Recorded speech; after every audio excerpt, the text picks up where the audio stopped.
트럼프 대통령의 공식 임기는 오는 20일까지입니다. 일주일 남았네요.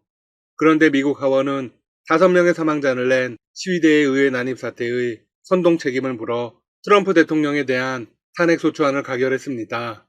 하원에서 탄핵안은 찬성 232명, 반대 197명의 과반 찬성으로 통과되었습니다.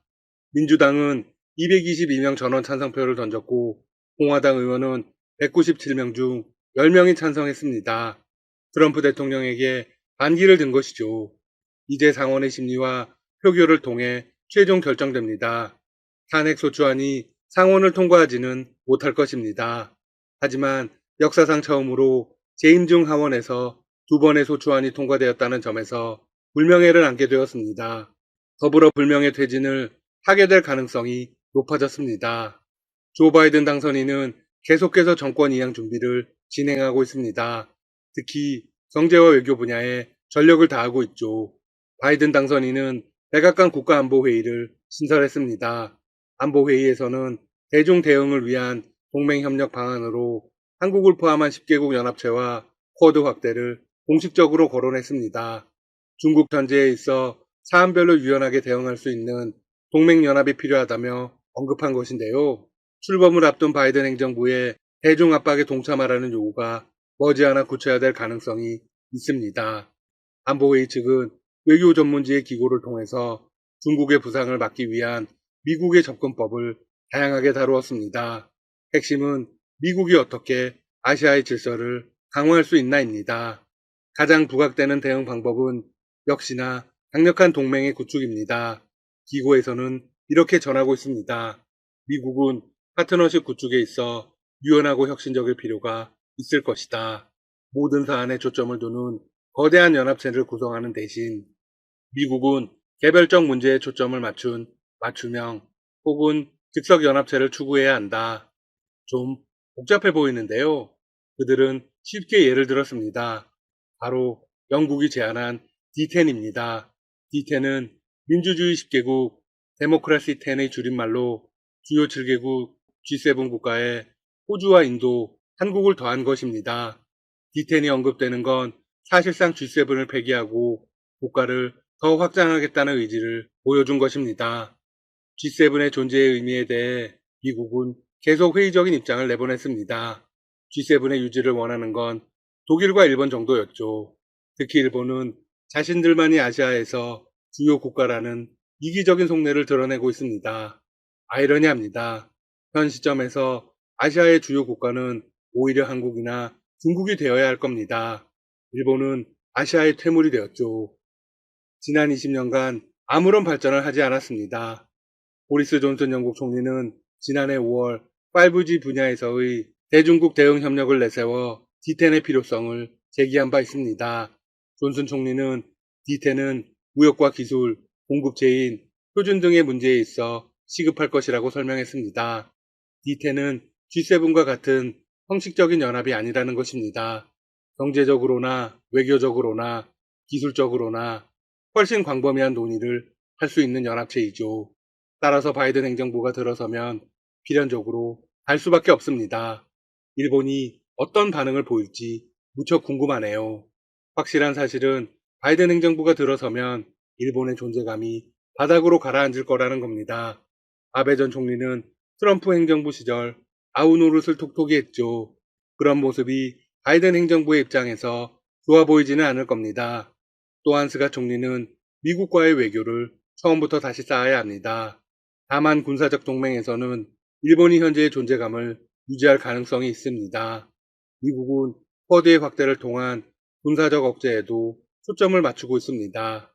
쿼드는 미국과 일본, 호주, 인도 등 4개국이 중국 견제를 위해 구성한 비공식 연합입니다. 아베 전 총리가 트럼프 대통령에게 제안한 것이죠. 그런데 트럼프 행정부 때부터 한국을 포함시키자는 논의가 있었습니다. 더욱이 캠벨 전 차관보가 국가안보회의의 인도태평양 조정관으로 낙점되면서 가능성이 더 높아졌습니다. 바이든 당선인의 대중국 환경책을 구체화할 핵심 인물이 한국이 포함된 대중견제 구상을 하고 있는 셈이죠. 실제로 바이든 행정부 출범 직후 한국의 동참 요구가 시작될 거라는 관측이 나옵니다. 한국이 D10에 가입하는 것은 분명 긍정적인 부분입니다. 한국의 국제적 위상이 크게 높아지겠죠? 하지만 군사적인 부분에서는 부담이 되는 건 사실입니다.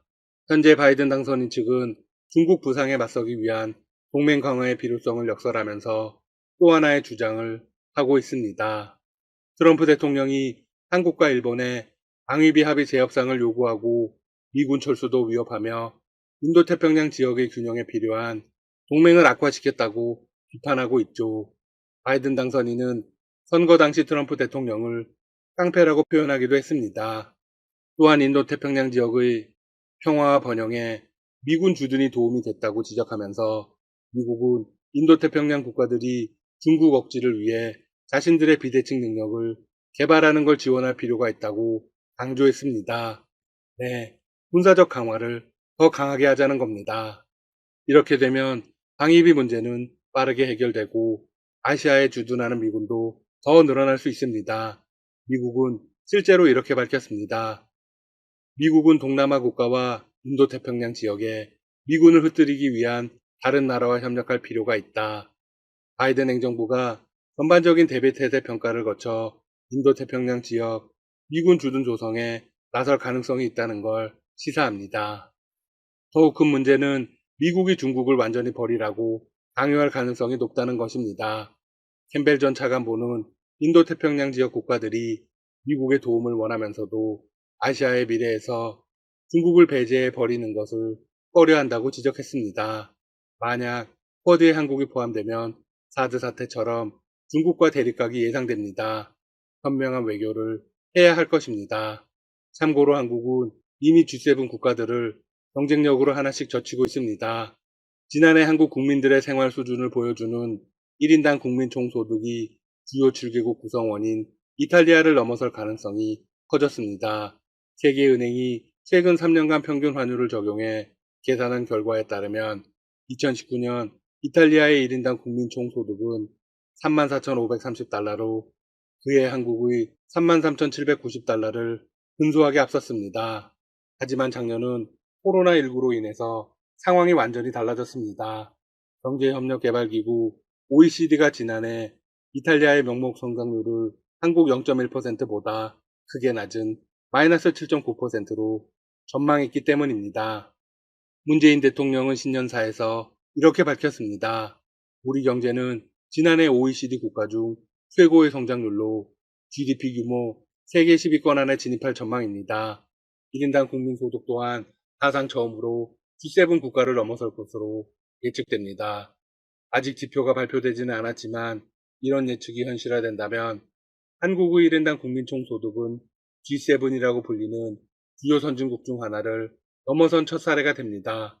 현재 G7은 미국, 일본, 영국, 프랑스, 이탈리아, 캐나다입니다.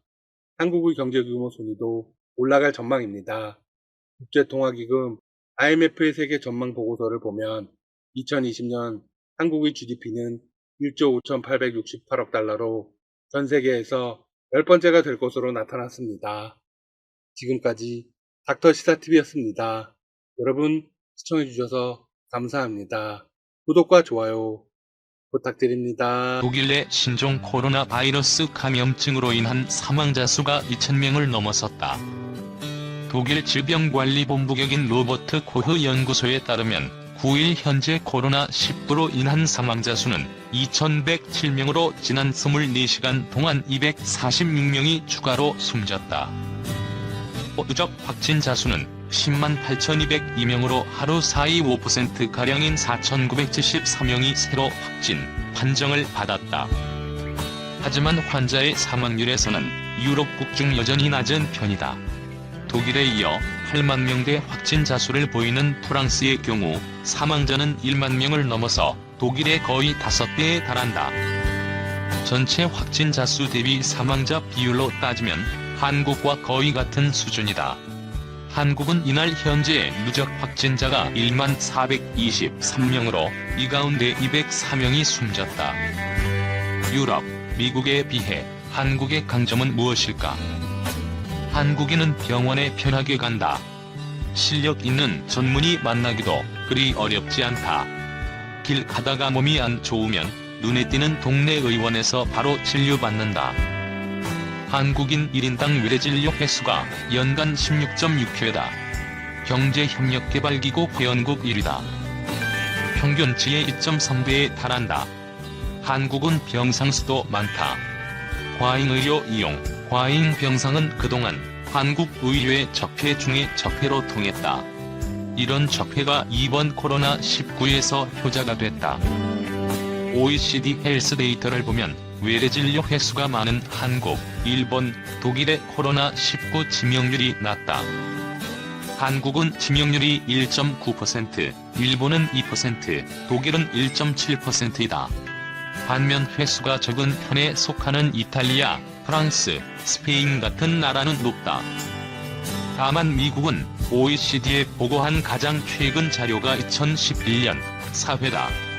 미국의 치명률이 낮은 편이라 외래진료와 치명률 상관관계로 설명이 잘 안된다. 신용석 한국보건사회연구원 선임연구위원은 유럽이나 미국은 의사, 특히 전문의사 만나기가 하늘의 별 따기처럼 어려워 의료의 접근성이 떨어지지만 한국은 매우 좋다고 말했다. 대기의 브뤼셀에 살다 귀국한 한 공무원은 중국 여행 이력이 없으면 진단 검사 받기도 힘들다고 말한다. 유럽의 많은 국가에서 병원에 가려면 일반의에게 연락해서 예약해야 하고 전문의 만나려면 집필을 거쳐야 한다. 영국의 경우 백내장 수술 받는데 석 달 이상 기다리는 환자가 32%, 무릎 관절 치환 수술은 51%에 달한다. 한국은 며칠 내에 가능하다. 서울대 의대 코로나19 과학위원회는 7일 확진 환자 3,000명 이상 발생 국가의 인구 1,000명당 병상수와 코로나19 완치율을 비교했다. 한국은 병상이 12.3개, 확진 환자 중 완치자 비율이 62.3%다. 병상도 매우 많고 완치율도 매우 높다. 다음은 독일인데 병상이 8개, 완치율이 27%다. 병상 3위 오스트리아는 완치율 8위다. 반대로 병상이 가장 적은 칠레는 완치율 12위다. 북반구 중 병상이 가장 적은 데는 스웨덴인데 완치율은 15위다. 병상이 적은 데는 상관관계가 그리 뚜렷하지 않지만 병상이 많은 나라는 분명히 완치율과 비례한다는 게 서울대의 분석이다. 코로나19 감염병 전담병원은 계명대 대구동산병원, 서울의료원 등 69개다. 이들은 약 1만 7천 개의 병상에 입원해 있던 일반 환자를 다른 데로 돌리고 코로나19 환자만 받았다. 한국이 과잉 병상이 아니라면 짧은 시간에 환자를 뺄 수 없었고 확진 환자 진료에 매진할 수 없었을 것이다. 조윤민 서울대 의대 이종욱 글로벌 의학센터 선임연구원은 환자가 급증할 때 치료 장소에 여유가 있으면 확실히 도움이 된다는 뜻이라고 말했다. 인구 1000명당 의사 수는 한국이 2.3명으로 스페인, 이탈리아에 비해 꽤 적다. 그런데도 치명률이 낮은 이유는 뭘까? 의료계에 가장 우수한 인재들이 몰려있다. 최대집 대한의사협회장은 의사들이 PAPR이 없어서 소독해 재활용해서 병실로 들어갔다. 상황이 여의치 않아도 어떻게 하든 환자를 돌본다며 짧은 시간에 환자를 많이 진료하면서 정확하게 진단하는 역량을 갖추고 있다고 말했다. 신영석 박사는 한국의 진료비 수가 제도가 의사 행위별로 산정하는 방식인데 이게 의사들이 열심히 진료하는 동인이 된 측면이 있다며 이탈리아, 영국 등은 수가 제도가 인두제, 총액예산제 등으로 제한하기 때문에 의사가 열심히 진료할 동기가 떨어진다고 말했다. 김선민 건강보험심사평가원 상임이사는 한국의 컴퓨터 단층 촬영 기계 보급률이 높은 점이 코로나19 사망률을 낮추는 데 기여했을 것으로 본다고 말했다. 코로나19 대응 과정에서 한국이 거둔 성취를 만끽해도 좋다. 성취가 없다면 어려운 일을 극복할 힘도 나지 않기 때문이다. 하지만 이것을 시민에 대한 정부의 우월함으로 간주해서는 안 된다. 정부가 마스크 수급에서 어려움을 겪으면서 WHO는 마스크 사용을 권고하지 않는다며 마스크 정책에서 왕좌왕했으나 17번 확진자의 사례를 통해 학습한 경험을 근거로 끝내 마스크 착용을 유지하며 코로나19 확산을 저지한 쪽은 국민이었다. 세계의 격찬을 받은 드라이브 스루 검사법이나 워킹 스루 검사법 역시 현장의 제안을 정부가 수용한 것이다. 현장의 행정, 의료 인력의 자발 성과 창의력을 오히려 높이 평가해야 한다. 과잉으로 평가받던 민간 병원의 병상과 인력, 기업들의 연수원 활용 등도 재평가해야 한다. 대형 할인점들의 막강한 유통망과 인터넷 배송 네트워크, 택배 노동자들의 헌신도 잊지 말아야 한다. 유통 네트워크가 한국에서 사재기를 없앤 것이다. 한국은 코로나19 이후 새로운 세상으로의 진입을 준비해야 한다. 지난 성과를 자랑스러워하면서 한국 정부와 한국인은 앞에 펼쳐질 낯설고 험한 길을 걸어갈 준비를 하는데 노력을 기울일 때다. 진단키트부터 방역정책까지 세계가 한국과 코로나 협력 원회. 코로나19 확산으로 전 세계가 고통을 겪는 가운데 세계 각국이 진단키트와 더불어 한국의 방역정책에도 관심을 보이고 있다.